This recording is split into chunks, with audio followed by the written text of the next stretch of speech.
Bienvenidos una vez más a Basket 365. Soy Denis y en el vídeo de hoy vamos a seguir con mis planes para agencia libre de cada uno de los equipos de la NBA y llegamos justo al ecuador de esta serie de vídeos con el vídeo número 15 y llega el turno de los Brooklyn Nets, un equipo que empezó su reconstrucción hace poco, que por fin controla su pick de draft y que no tanqueó del todo bien y aún por encima bajó en la lotería. Y eso, los Nets acabaron con el pick 8 del draft, pero aún así tienen oportunidades de sumar talentos, son el equipo con más margen salarial de esta agencia libre, su entrenador tiene buena pinta, es un buen mercado y el futuro no es tan terrible en Brooklyn como podía parecer hace un par de años. Y nada, si estáis aquí me imagino que es porque os interesa la NBA, así que os animo a que os suscribáis. Aquí, bueno, ahora estamos hablando de la agencia libre, también del draft, porque en un mes y algo empieza todo. De hecho, literalmente hoy, cuando veáis el vídeo, quedará menos de un mes, o sea, 29 días para el draft de NBA. Es que se acaba el tiempo. Y también, obviamente, vamos hablando de los playoffs a medida que avanzan esas finales de conferencia, ¿no? Pero bueno, like, suscribiros, comentadme abajo lo que opinéis, hacedme preguntas, que al final de cada vídeo siempre intento responder una pregunta planteada en un vídeo anterior. Y vamos a empezar a hablar de los Brooklyn Nets, que es otro vídeo que va a ser bastante largo porque hay mucho de lo que hablar. Luego prometo que el siguiente vídeo intentaré que sea un poco más breve. Los Nets, a nivel económico, son un equipo con mucho margen salarial. Básicamente su único jugador caro, sus únicos jugadores caros son Nick Claxton y Cam Johnson, ya está. Tienen hasta unos 48,8 millones de dólares de margen salarial. Esto es teniendo en cuenta sus jugadores bajo contrato y, bueno, los cap holds que ocupan los picks de primera ronda que controlan y el cap hold de Cam Thomas y de Aaron Sharp, que son dos agentes libres restringidos. Aún así, pueden permitirse gastar eso, casi 50 millones de dólares en agentes libres y luego renovar a sus jugadores. Van a tener disponible a mid-level para equipos con margen salarial, que es de 8,8 millones, o sea, gastan todo su margen salarial y tras eso tienen 8,8 millones de dólares extra. Y tienen también la mínima del veterano. Y en lo que respecta al draft, como dije antes, tuvieron mala suerte y bajaron un poco en la lotería o la noche de lotería, pero es cierto que tienen 4 elecciones en primera ronda y un pick en segunda ronda, además son muchísimos. Estoy 100% seguro de que los Nets no van a hacer 5 elecciones en el top 36, por lo que, bueno, veremos qué movimientos hacen. Aquí plantearé algún movimiento para agrupar algunos picks, ¿no? Bueno, las elecciones son el 8, el 19, el 26, el 27 y el pick 36. Y hay un bicho por aquí, bueno, estas cosas que pasan en verano, ¿no? Lo que respecta a los agentes libres, tienen a D'Angelo Russell, de Anthony Melton, que recordemos que se rompió el ligamento cruzado en Golden State y llegó como, bueno, un movimiento para conseguir librarse de su salario por parte de los Warriors a cambio de Dennis Schroeder. Tienen a Thierry Williams, Cam Thomas y De'Aaron Sharp como agentes libres restringidos. En ese margen salarial no he contado el cap hold de Thierry Williams, creo que o lo renuevan con la mid-level o lo dejan ir, pero lo que ocupa como pick 10 del draft en su momento no les compensa. Tienen también como agente libre a Trendon Watford y a un jugador en contrato dual en Rhys Pickman. En lo que respecta a las fortalezas y debilidades de este equipo, es un caso simple, porque es un equipo que está totalmente en fase neonata, ¿no? Está muy lejos de ser un equipo conformado. Ahora mismo las fortalezas de los Nets son su mercado, Brooklyn, y al final es verdad que es un equipo que tiene un historial de haber atraído agentes libres, de hecho recientemente Kyrie Irving y Kevin Durant. Los picks futuros que tienen, es cierto que solo controlan su propia elección, bueno, la han controlado en 2025 y la controlarán en 2026, pero luego en 2027 los Rockets aún tienen poder sobre ese pick y es muy valioso probablemente para Houston, pero bueno, tienen muchos picks adicionales de otro equipo, tienen mucha flexibilidad económica y contractual y tienen un mercado potente. Y solo he puesto una debilidad, que es el talento. Los Nets tienen muy poco talento en este momento y necesitan acumularlo y seguir mejorando. En lo que respecta a sus jugadores en plantilla están Nick Claxton, Cam Johnson, Noah Clowney, Derrick Whitehead, Keon Johnson, Maxwell Lewis, que tiene un contrato no garantizado que llegó en un intercambio con los Lakers como parte del intercambio de Dorian Finney-Smith, Jalen Wilson, Tyrese Martin, Drew Timme y todos esos con opciones del equipo porque, bueno, al final son contratos de corto plazo para ver quién le interesa y quién no. Y Tosan Bumamne, un apellido nigeriano, nunca sé pronunciarlo, pero bueno, un jugador de ala en contrato dual intentando encontrar su hueco. En lo que respecta a las necesidades del equipo, necesitan encontrar a su número 1 y a su número 2 y probablemente al 3 y al 4. Lo que decía, es un equipo que va a ser muy diferente dentro de unos años. Creo que es fundamental que intercambien a Cameron Johnson, es un buen jugador, también tiene 29 años y cuando los Nets vuelvan a ser relevantes, Cameron Johnson ya no lo será, creo que es lógico que lo muevan y me parece que cometieron un error no moviéndolo en febrero. Y necesitan tener suerte en la lotería de 2026. Eso no quiere decir que hagan lo que hicieron los Wizards o los Jazz el año pasado y tanqueen a muerte, porque ya vimos que tampoco es que te beneficie mucho, pero sí que necesitan suerte en la lotería y al menos ser un equipo del top 6 de la zona baja, ¿no? Que tampoco es tan complicado a poco que sigas desmontando el equipo y sumando jugadores que no te aporten tantísimo a corto plazo, ¿no? Dicho esto, vamos a hablar de las diferentes decisiones contractuales que tomaría con este equipo. Rich Bigman es un guard joven en contrato dual. Yo creo que teniendo en cuenta que ese pick 36 pueden utilizarlo como un pick en contrato dual, pueden utilizarlo por un draft and stash, pueden moverlo muy probablemente, pueden mantener a Bigman perfectamente porque aún tiene un espacio extra en contrato dual y bueno, no me parece súper relevante. Luego está Trendon Watford, que a mí sinceramente es un jugador que me gusta, un jugador que no me importaría mantener por la mínima, pero lo que decíamos antes, los Nets tienen muchísimos picks del draft, aún si mueven unos cuantos o agrupan alguno para escalar en el draft, hay demasiadas selecciones, hace falta generar espacio en la plantilla, además hay margen salarial, no hay espacio para Trendon Watford, en mi opinión, por lo que yo lo dejaría ir.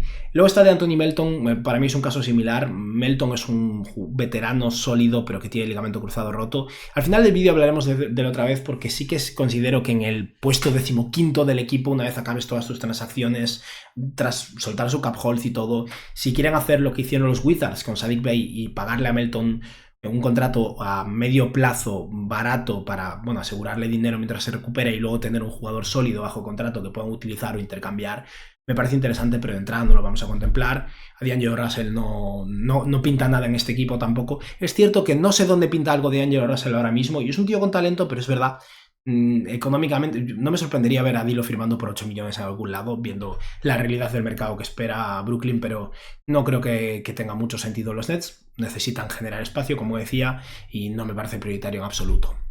Drew Timme yo no creo que sea un jugador NBA, creo que es un tío que debería irse a Europa o a China o algo así, donde probablemente lo haga muy bien. En la NBA no, para tanquear está muy bien en los últimos partidos, obviamente, por eso consiguió un contrato en este equipo a final de temporada. Keon Johnson es otro jugador de tanqueo que yo dejaría ir. Al final también puedes tanquear dándole el balón a tu pick de lotería de este próximo año, porque es que los jugadores novatos generalmente no te ayudan a ganar partidos. Hay otras formas de tanquear con jugadores que puedan ser más interesantes a largo plazo. He de decir que Keon Johnson, de donde empezó a donde está ahora, ha mejorado, pero sigue siendo un jugador ineficiente que un equipo con problemas de espacio en la plantilla para mí no pinta nada. A mí Maxwell Lewis me gusta, es un jugador joven que llegó por parte de los Lakers y fue el pick 40 originalmente. Y como jugador de ala con talento ofensivo, yo lo mantendría y le daría oportunidades. De verdad creo que es un jugador que puede llegar a ser útil. Y si no es útil, es un jugador de tanqueo excelente. Dale el balón a Maxi Lewis para cerrar partidos y se encarga él de cerrarlo a favor del equipo rival en este momento, ¿no? Como típico jugador joven y en desarrollo. Creo que Tyrese Martin a mí me pareció interesante en los Hawks y me sorprendió que lo dejaran ir en su momento. Como jugador con capacidad de tiro y aceptable, no buenísimo, pero aceptable a nivel de tamaño y a nivel defensivo, creo que puede acabar siendo el típico jugador de rotación útil a largo plazo. Y de hecho yo a Tyrese Martin rechazaría su opción del equipo para contratarlo a largo plazo, ofrecer el típico contrato de 4 años con pocas garantías, porque de verdad creo que puede ser un poco un Garrison Matthews, ¿no? Y sí que a Martin lo mantendría. Es cierto que sí, por diferentes movimientos, porque por absorber salarios o por los intercambios que puedan hacer en los Nets, necesitas un espacio en la plantilla y es necesario cortarlo. No me parece intocable, pero yo haría un pequeño esfuerzo al menos por mantener a Tyrese Martin.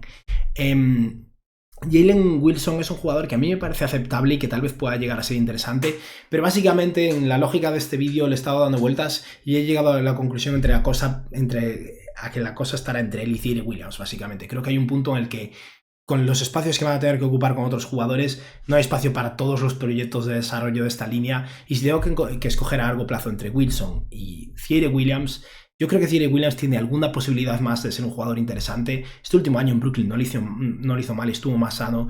Y por eso yo dejaría ir a Jalen Wilson y creo que firmará un contrato dual o un contrato por la mínima de algún lado y tal vez aporte algo. Pero en Brooklyn, eso, nos quedamos con Ziaire Williams, que básicamente es un jugador que no será agente libre restringido porque los Nets tienen que rechazar su cap hold porque no pinta nada en el equipo, en mi opinión, con un cap hold tan grande.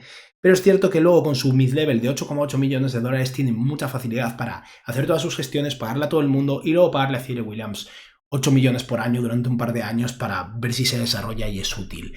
No creo que nadie se lo vaya a robar, básicamente. Y al mismo tiempo no me parece un proyecto totalmente... o sea, un proyecto que podamos ya dar por perdido, ¿no?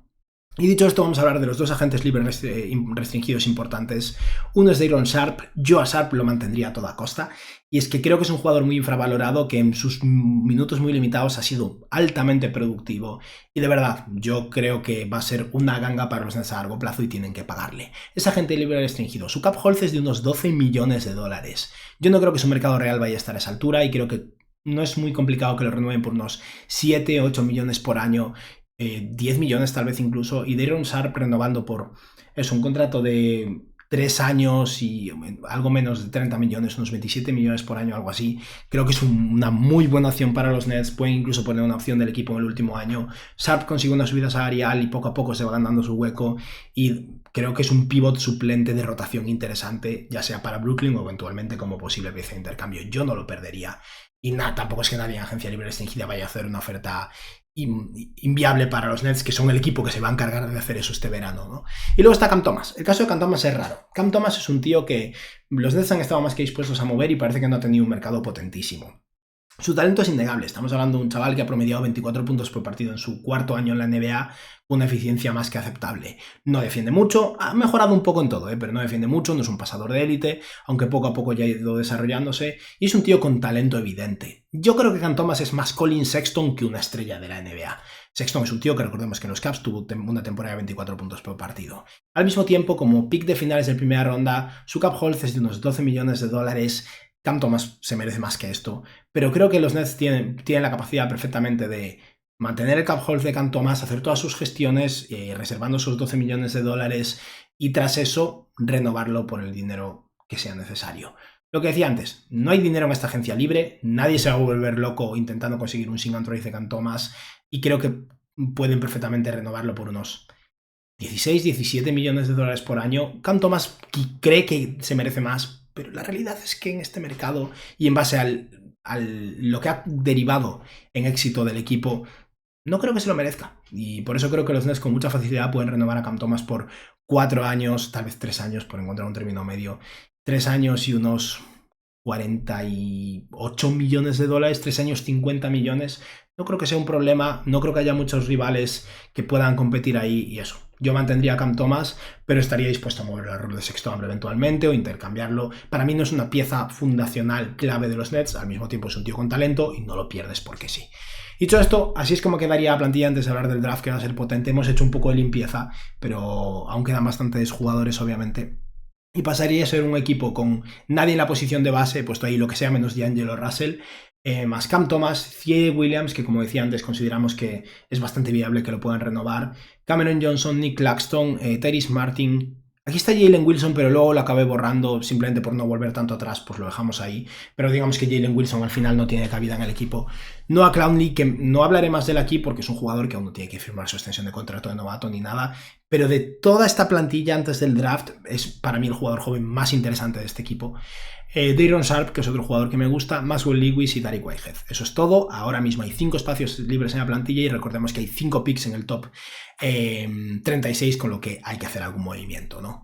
Yo lo primero que intentaría hacer, pero no creo que vaya a pasar, simplemente os digo que yo haría esta oferta, sería intentar conseguir el pick 2 del draft. Y en lo que respecta a eso, a la idea de escalar en el draft, los Nets tienen el pick 8. El pick 8 no me encanta en este draft, pero no siento que haya una diferencia lo suficientemente grande como para sacrificar valor para escalar del 8 al 3, digamos. Que si alguien está dispuesto a aceptar el pick 8 y el 26 por el 5, pues a lo mejor escala un poco, pero no creo que sea el caso.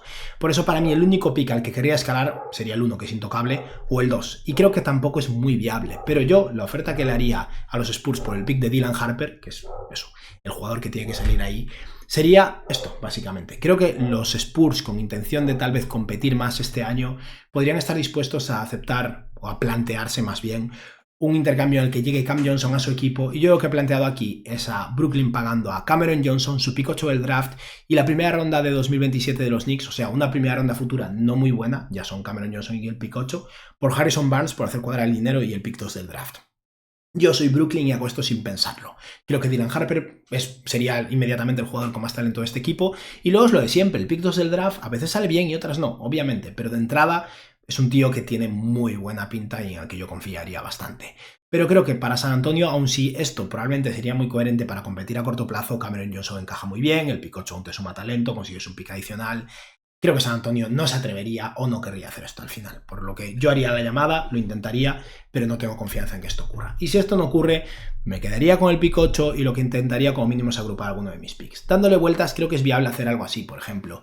Los Heat no van a continuar su elección en 2027, no tienen tantísimo talento acumulado y si bien este año tienen el pick 20 por el intercambio de Jimmy Butler, tal vez quieran sumar un par de jugadores de primera ronda con el fin de ver si aciertan con alguno y suman más talento. Además es un equipo caro, por lo que rebajar un poco la carga salarial de sus jugadores no es mala idea. Y eso, para mí un pick 26 y 27 de los Nets por el pick 20 de Miami creo que puede tener sentido. Y de esta forma los Nets tienen el pick 8, 19 y 20, más el 36, ya son bastantes. Dicho esto, vamos a hablar un poco del draft. Intentaré pasarlo rápido porque ya voy a plantear muchas opciones en los diferentes rangos, pero para el pick 8 voy a mencionar 3 nombres, creo que alguno quedará disponible. Si por algún motivo Trey Johnson cae hasta aquí, yo lo selecciono. Creo que Trey Johnson es un tío con mucho talento interesante, pero es que puede ser el pick 3, 4, 5, no creo que vaya a caer más. Pero bueno, un tío de 19 años con buen físico, no bueno en defensa, pero que creo que tiene las herramientas para acabar siendo aceptable, con muy buena muñeca y que creo que puede ser un escolta muy potente en la NBA. Se solapa un poco con Cam Thomas, pero es que me da igual. No hay absolutamente nadie en San Antonio ahora mismo que me vaya a hacer no seleccionar al jugador que me parezca más prometedor, porque es que necesitan lo que sea. Pero creo que no va a estar disponible en el pick 8, así que dejamos pasar a Trey Johnson. Y entonces para mí el siguiente nombre sería Jeremiah Fears. Y creo que Jeremiah Fears es alguien que es muy viable que esté disponible para los Nets porque es un jugador con mucho talento e interesante, pero que no encaja en tantos equipos. Estamos hablando de un chaval de 18 años que igual que Cooper Flax se saltó un curso con lo que llegó antes a la universidad y iba a ser uno de los jugadores más jóvenes del draft. Y aún así en su único año en la universidad produjo un nivel muy alto. No fue muy eficiente, pero con 18 añitos ser el líder de tu equipo y promediar 17 puntos por partido está realmente bien. Tiene que mejorar a nivel de tiro, tiene que mejorar a nivel defensivo, a nivel físico, es delgado, hay muchas cosas que trabajar. Pero eso también es interesante porque si seleccionas a un chaval en el pick 8 que tiene potencial a largo plazo, pero que te va a ayudar a perder un montón de partidos en el primer año cuando controlas tu pick, tampoco me parece mala idea. Y por eso para mí Jeremiah Fears sería mi prioridad número 1 de las realistas en ese pick 8. Y si no está disponible, creo que Kasparas Giannis es interesante. Mi problema con Giannis es que me fío bastante menos de su capacidad de ser un número 1 en la NBA. Aún así creo que tiene más muñeca de la que ha demostrado, creo que es un jugador interesante a nivel de pase, con buen tamaño, y en el pick 8 me parece un buen valor, por lo que es a quien seleccionaría si no está disponible ninguno de los otros dos. Pasamos ahora a los picks 19 y 20 que vamos a mencionar agrupados. Thomas Sorberg, yo personalmente creo que es un pick de lotería, pero como veo mocks en los que cae hasta el 20 y algo, si milagrosamente está en el 19, yo lo selecciono sin dudar porque para mí es un talento de lotería. Si no, Noah Essengue es alguien interesante, tal vez también acabe más arriba, pero en este vídeo vamos a considerar que lo consigue en el pick 19. Estamos hablando de un tío que es potencial puro y poca producción a corto plazo, lo cual una vez más me parece interesante en este momento. Es un jugador francés que juega en el Ulm, que no tira de 3 en absoluto de momento, pero es un 4 atlético con muchísimo potencial defensivo de 18 años que creo que se puede desarrollar y volver a alguien muy interesante, y eso es una apuesta de talento. Si está disponible Danny Wolf también me lo plantearía, creo que es viable que no llegue hasta el pick 19, pero es un 4-5 rarísimo, un tío que básicamente operaba como base en su equipo, que mide 2'13 y pone el balón en el suelo, que básicamente parece un escolta de 2'13, pero bueno, esa es la idea y es muy bonito. La realidad es que creo que va a ser un problemón a nivel defensivo y su tiro, sus 59% en tiros libres, su 34% en triples, no me inspiran tanta confianza, por lo que si hay talento y hay tamaño y hay cosas interesantes, también tengo dudas con Danny Wolf. Pero eso, si estuviera disponible lo seleccionaría, creo que es más difícil. Otra opción es Liam McNeely, un jugador que creo que está infravalorado ahora mismo y que es posible que caiga hasta este rango. Y seguimos ya casi por acabar con Rasheed Fleming, otro jugador que creo que es bastante posible que caiga hasta aquí. Un 4 atlético del que he hablado muchísimo en estos vídeos porque es que me encanta. Otra opción, ya casi acabamos, es que si no, sé que tenía que mencionar muchos nombres, pero otra opción me parece Will Riley, un jugador de ala con potencial que también está muy verde y sería ideal para no ganar partidos al principio. Pero el nombre que voy a seleccionar en este pick 20, digamos, vamos a considerar que consiguen a Jeremiah Fears, Noah Essengue y el tercer nombre que voy a decir es un jugador que con el paso del tiempo está creciendo más en mí, cada vez me gusta más y creo que es interesante y que podría ser incluso complementario con Jeremiah Fears, y es LaVaron Philon. LaVaron Philon es un base de 1,93 m, muy atlético, muy bueno en defensa, que tiene 19 años y tiene que seguir mejorando, tiene que mejorar su consistencia desde 3, tiene que mejorar en muchos aspectos, pero creo que puede ser un combo guard muy bueno en defensa que eventualmente acabará metiendo sus tiros, que tal vez pueda operar como base titular, que tal vez como tercer base de alto calibre, tal vez incluso como medio escolta de Jeremiah Fears eventualmente. Y creo que en este pick 20, para un equipo como Brooklyn, apostando en talento, es alguien interesante y que a Jordi Fernández seguramente le acabe gustando mucho. Un tío que trabaja duro en defensa, en esa posición siempre es interesante. No tienen algo así en absoluto en Brooklyn.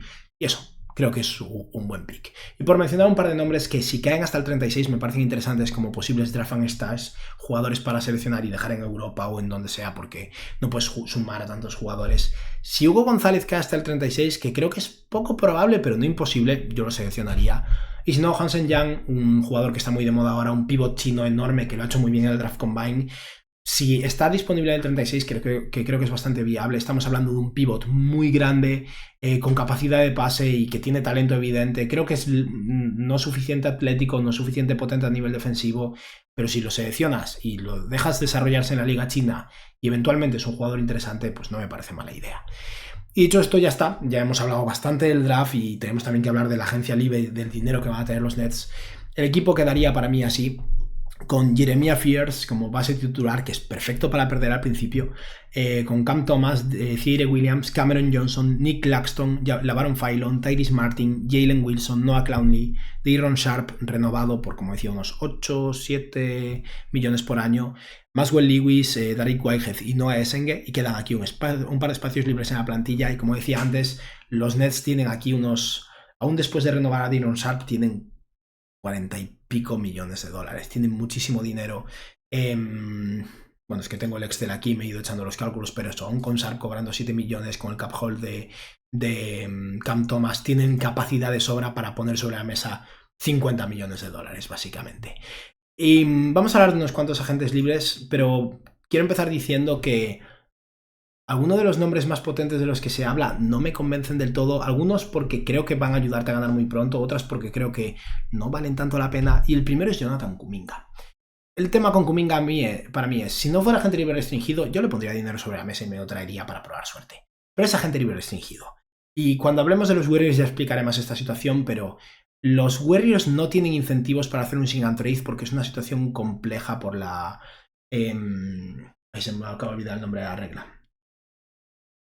Se me ha ido el nombre. Pero bueno, básicamente para los Warriors un sign and trade de Kuminga no es sencillo a la hora de conseguir un retorno justo. Al mismo tiempo, como agente libre restringido pueden igualar lo que sea, y ninguna oferta con la que yo estuviera cómodo o estaría dispuesto a... Sí, ninguna oferta que yo estuviera dispuesto a poner sobre la mesa por Kuminga no sería igualada por los Warriors. Yo no le pondría a Kuminga 30 millones sobre la mesa.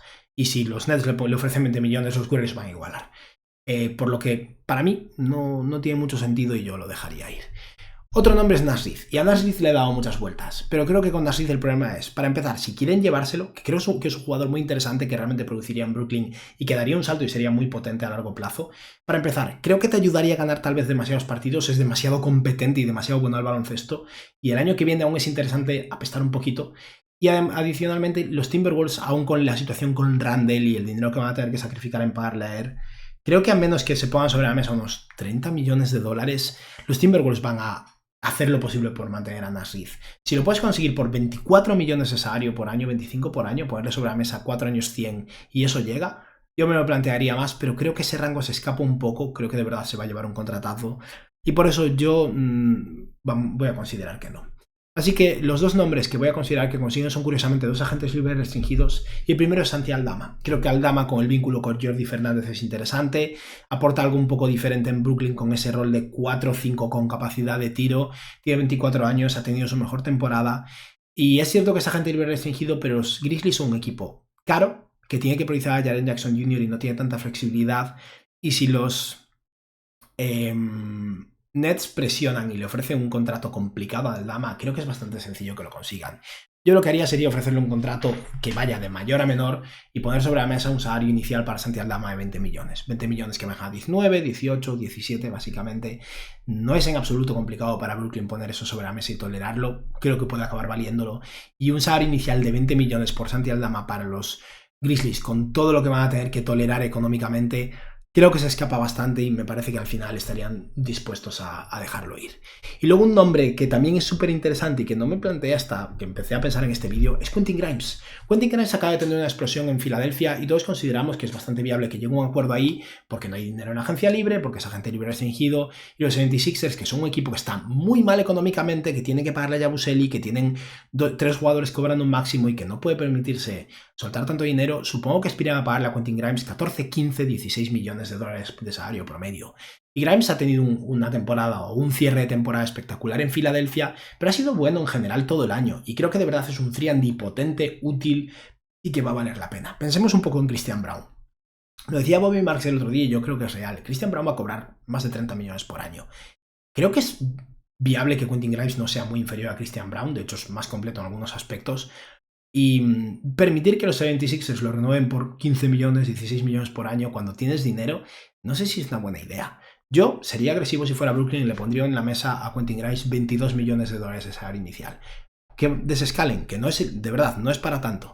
Quentin Grimes cobrando 22 millones de dólares el primer año serían 22 millones, luego 20,9, luego 19,9 y luego 18,7 millones. Básicamente 4 años, 81 millones de dólares por Quentin Grimes. Con la subida del margen salarial, con la economía actual, es poco más de una mid-level, pero si pones un salario tan potente sobre la mesa en el primer año para los 76ers, se les va a atragantar. Y yo creo que al final preferirían esa trade exception y incluso pagar una segunda ronda así para tener esa trade exception e intentar construir de otra forma antes que tolerar ese salario.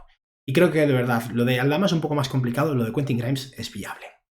Así que vamos a considerar que consiguen a estos dos, si no, el margen salarial de los Nets también se puede utilizar para comerse contratos que muchos equipos van a querer liberar salarios y seguir acumulando assets. Dicho esto, vamos a hablar del jugador más intercambiable de los Nets y ya más o menos acabamos, y ese es Cameron Johnson. No voy a hablar aquí de Nick Claxton, yo estaría más que dispuesto a intercambiarlo. He planteado un intercambio por parte de Lakers que me parece interesante, pero en mi vídeo de Lakers quiero decir, pero aquí no vamos a plantear ninguno. Si alguien llega y hace una oferta potente por Nick Claxton, con Day'Ron Sharpe, con Noah Clowney, con Santi Aldama posiblemente, yo estaría dispuesto a aceptarla, pero aquí no vamos a plantearlo, tampoco quiero darle tantas vueltas a este vídeo. Pero vamos a plantear 3 intercambios para Cameron Johnson. Creo que el valor de Cam Johnson puede haber bajado un poco, pero sigue siendo más que considerable y es un jugador que realmente encaja en muchos equipos. El primer equipo en el que he pensado son los Houston Rockets. Creo que Houston no haría esto porque creo que valora mucho a Jabari Smith y yo también valoro mucho a Jabari Smith, por eso haría esto encantado. Básicamente Cameron Johnson a Houston por Jabari Smith Jr. y Jock Landale. Esto a nivel salarial más o menos cuadra. Cameron Johnson es muchísimo mejor ahora mismo que Jabari Smith y ayudaría más a los Rockets a largo plazo. Yo confío mucho en Jabari, creo que es un mejor defensor que Cameron Johnson, su tiro de 3 acabará mejorando y tal vez sea menos completo, menos versátil, pero también es más capaz de jugar de 5, es mucho más joven y yo estaría encantado de conseguirlo. Ya lo he mencionado para muchos equipos, Jabari me gusta para los Kings, me gusta para los Nets, me gusta para... no me acuerdo del otro equipo, hay otro que me gusta para San Antonio, hay muchos equipos en los que me gustaría mucho Jabari Smith. Pero eso, creo que los Rockets lo valoran mucho y no lo meterían en un intercambio a Cameron Johnson. Otra opción, y es lo con la que vamos a proceder, son los Spurs. Antes mencionaba un Cameron Johnson y el pick 8 por el 2, creo que eso no cuela, pero esto creo que sí que es bastante viable que cuele. Cameron Johnson yéndose a San Antonio a cambio de Harrison Barnes y Blake Wesley, esto lo he planteado directamente por hacerle un favor a los Spurs, le sacas a Blake Wesley de encima y esos casi 5 millones de salario, no lo quieren, no ha funcionado, y los Nets pueden quedárselo y probarlo o cortarlo. Harrison Barnes es un veterano con su último año de contrato cobrando 19 millones, que puede estar unos meses en Brooklyn y luego forma parte de algún intercambio en febrero perfectamente. Y he sumado el pick de primera ronda de los Spurs de 2026, que va a ser un pick probablemente bastante malo con Wembanyama, Fox, lo que sea que saquen del pick 2, Cameron Johnson y compañía, y alguna segunda ronda, porque San Antonio tiene bastante. Si queréis poner ese pick de 2026 protegido en lotería, por ejemplo, me vale. La idea aquí es que... Uy, perdón, que estoy tapándolo con la webcam. La idea aquí es que ese pick de 2026 no es un pick súper valioso, pero sí que estará en ese rango del 15 al 22, más o menos. Y eso, más Harrison Barnes por Cameron Johnson, a mí me llega, sé que pedía más originalmente, me da igual, yo ahora mismo quiero librarme de él. Quiero empeorar mi equipo, quiero sacar valor por Cameron Johnson y para San Antonio es súper lógico. Y el tercer equipo que también ha estado interesado en el pasado son los Grizzlies. Esto tendría que ocurrir después del draft de 2025 porque Memphis no controla su ronda, pero Brandon Clark más DJ Jackson más John Conchar y el pick de 2026 me parece interesante. A Clark, si está sano, lo pueden intentar redirigir a algún lado. Gigi Jackson es un proyecto interesante y a Conchar o lo redirigen a algún lado, incluso sacrificando algo si hace falta, o lo pueden cortar o mantener y cortar a alguien como Tyrese Martin si es necesario. Pero básicamente es Gigi Jackson y el pick por Cameron Johnson. Ese es el resumen del valor y Clark es un jugador útil en algún equipo al que podrías mover. Pero eso, voy a plantear que el intercambio que hacen es el de los Spurs y con esto el equipo quedaría así. La plantilla ya está completa y pasaría a ser Jeremiah Fears, Cam Thomas, Quentin Grimes, Santi Aldama, Nick Claxton, LaVaron Philon, Tyrese Martin, Tyre Williams, Noah Clowney, Dayron Sharp, Blake Wesley, Maxwell Lewis, Derek Whitehead, Harrison Barnes y Noah Essengue. De aquí, Blake Wesley es cortable. Si es necesario, Tyrese Martin o Derek Whitehead, que creo que no funciona, pueden ser prescindibles también. El equipo sería más coherente con Quentin Grimes de escolta y Cam Thomas en la segunda unidad. Esto hasta te ayuda a perder un poquito y creo que eso, que Quentin Grimes es más capaz de jugar de escolta que de alero, pero puede jugar un poco de alero. Al final, aquí no estoy buscando tanto coherencia a nivel de plantilla, estoy buscando sumar talento y ver qué funciona y qué no funciona a largo plazo. Y creo que sumar a Quentin Grimes, sumar a Santi Aldama, tener la posibilidad de mover a Nick Claxton eventualmente, seguir dándole minutos a Noah Clowney, tener a Cameron Thomas para probablemente también acabar moviéndolo, sumar a Jeremiah Fears y LaVaron Philon. Aquí cosas que me gustan y bueno, en un draft donde tiene muchos picks, pero no picks súper potentes, creo que sales con bastante talento de aquí. Y después de todo esto que habéis visto aquí, los Nets podrían fabricar perfectamente antes de renovar a Cam Thomas, o sea, solo con el cap hold de Cam Thomas, pero tras renovar a Dayron Sharp, hay un margen ahí para perfectamente tener unos 11, 12, 13 millones de dólares de margen. Con ese dinero aún pueden absorber algún contrato o meterse algún intercambio a tres bandas y hacerle un favor a algún equipo y llevarse valor. Pongo aquí a Kristaps Porzingis por poner un ejemplo, pero vamos, un Porzingis a algún lado o directamente a Brooklyn, con Brooklyn moviendo alguno de sus salarios, el de Harrison Barnes, por ejemplo, y obviamente los Nets recibiendo valor, es algo que es viable y véase Porzingis como cualquier otro jugador de equipos que quieran liberar salario.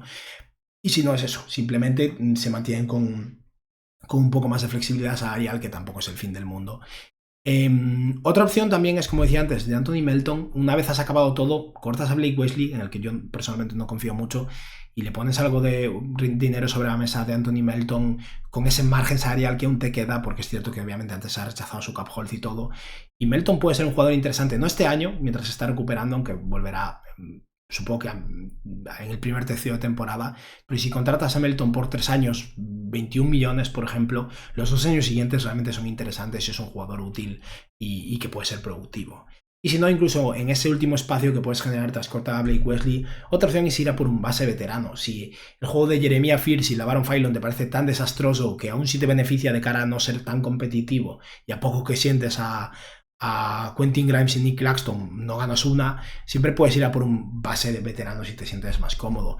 Cualquiera de los hermanos Jones, Tyus Jones o Trey Jones, creo que puede estar disponible si le pones sobre la mesa eso, unos 6, 7, 8 millones de dólares durante un par de años. Tal vez Kyle Lowry por la mínima, no creo que sirva mucho como jugador ya, pero ese rol de Kyle Lowry y Corey Joseph tal vez tenga sentido. O incluso si quieres perder bien, siempre puedes renovar a D'Angelo Russell y emparejar a D'Angelo Russell con Cam Thomas, que eso es una maravilla a corto plazo, ¿no? Yo personalmente preferiría no hacerlo, pero es una opción. Dilo es un tío con talento, es cierto, pero eso, su defensa junto con la de Cam Thomas es algo complicado, es algo complicado. Yo preferiría no hacerlo, pero bueno, si están cómodos con él ahí, es cierto que creo que en Brooklyn están a gusto con él, siempre es una opción, ¿no? Y ya está, con esto hemos acabado el vídeo. Al menos no se me ha hecho tan largo como el de los Lakers, pero sí que había hablado de muchas cosas.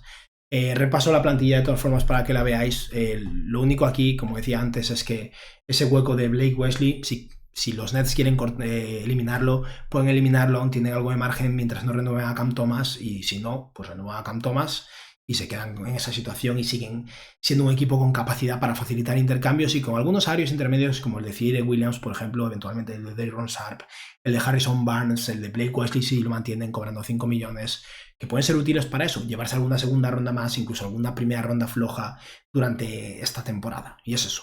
Los Nets tienen que ser un facilitador, que pruebe suerte con sus jugadores jóvenes, intente desarrollarse y que intente acabar en el top 5 o 6 por abajo. No hace falta ser el peor equipo de la NBA tampoco, pero bueno, la plantilla tiene algo de potencial a largo plazo, pero tampoco es una plantilla para aspirar a mucho, lo cual creo que es mejor para este equipo en este momento.